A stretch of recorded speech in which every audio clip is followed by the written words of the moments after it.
ഇന്ന് നമ്മള് ലാവിഷായിട്ട് ഈ കാണുന്ന കുക്കർ ബിരിയാണിയും ചിക്കൻ ഫ്രൈ ഒക്കെയാണ് ഉണ്ടാക്കാൻ പോണത്. അപ്പൊ ഇനി വാചകം നിർത്തി പാചകം തുടങ്ങാം. ഒന്നുമില്ലാന്നേ, കുക്കർ അങ്ങോട്ട് പുകയ്ക്കുക, വെളിച്ചെണ്ണയും നെയ്യും ഏലക്കും ഉള്ളിയും ഇഞ്ചി വെളുത്തുള്ളി ഒക്കെ കൂടെ ഇട്ടിട്ട് ദേ ഈ ഒരു പരുവാക്കി ഇങ്ങോട്ട് എടുക്കുക. എന്നിട്ട് നമ്മൾ കോഴിസാറിന് അധികം അങ്ങോട്ട് ഇട്ടിട്ട് പൊടിവർഗ്ഗങ്ങളൊക്കെ ഉണ്ട് വെതറി ഒരു പരുവാക്കി ഇങ്ങോട്ട് എടുക്കണം ഇതേപോലെ. അപ്പോഴാണ് ഞാൻ കുറച്ച് ചെപ്പും പൂതനയും ഓർഡർ ചെയ്തത്. ഒരു കല്യാണ വീട്ടിൽ ബിരിയാണി വെക്കേണ്ട അത്രയും സാധനം എനിക്കങ്ങോട്ട് തന്നിട്ടുണ്ട്. എന്തിനാണാവോ? ആർക്കെങ്കിലും കല്യാണം ഉണ്ടെങ്കിൽ പറയട്ടോ, വന്ന് ബിരിയാണി ഞാൻ അങ്ങോട്ട് വെച്ച് തരാം. പിന്നെ ഇതൊക്കെ അങ്ങോട്ട് അരിഞ്ഞിട്ടിട്ട് കുറച്ച് നാരങ്ങയും കൂടി ഒഴിച്ചിട്ട് കുക്കറിൽ ഒരു 2 വിസിലാക്കി ഇങ്ങോട്ട് എടുക്കണം. അപ്പത്തേന് ഞാൻ എന്ത് ചെയ്തു, ചിക്കൻ വറുക്കാൻ വേണ്ടിയിട്ട് നമ്മുടെ ഇഞ്ചി വെളുത്തുള്ളി പച്ചമുളക് തൈര് അങ്ങനത്തെ പൊടികളെല്ലാം കൂടി ചേർത്തിട്ട് കുഞ്ഞ് മസാല ഉണ്ടാക്കിയിട്ട് ചിക്കൻ പുരട്ടിയിട്ട് ഒരു ഫ്രിഡ്ജിൽ കുറച്ച് നേരം വെച്ചു. ആ സമയം കൊണ്ട് നമ്മുടെ ചിക്കൻ എന്ത് ചെയ്തിട്ടുണ്ട്, 2 വിസിലൊക്കെ കഴിഞ്ഞ് ഇതേ പുറത്തേക്ക് വന്നിട്ടുണ്ട്.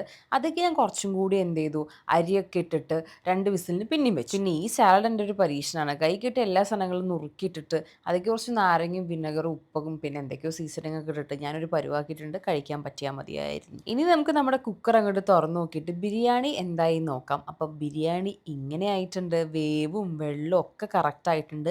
നല്ല ഭംഗിയുണ്ട് കേട്ടോ കാണാൻ. ഇനി അതിൻ്റെ മൊഞ്ച് കളയണ്ട, നമുക്കിത് ഇങ്ങനെ പാത്രത്തിലാക്കിയിട്ട് എയർ ഫ്രൈ ചെയ്ത ചിക്കനും സാലഡും അച്ചാറൊക്കെ ഇട്ടിട്ട് നമുക്കത് കഴിക്കാം. ഞാൻ ആദ്യമായിട്ടല്ല ഇത് ഉണ്ടാക്കുന്നത്, അതുകൊണ്ട് തന്നെ എനിക്ക് വലിയ അത്ഭുതമൊന്നുമില്ല. പക്ഷെ വീഡിയോയ്ക്ക് വേണ്ടിയിട്ട് വേണമെങ്കിൽ അത്ഭുതം കാണിക്കാം.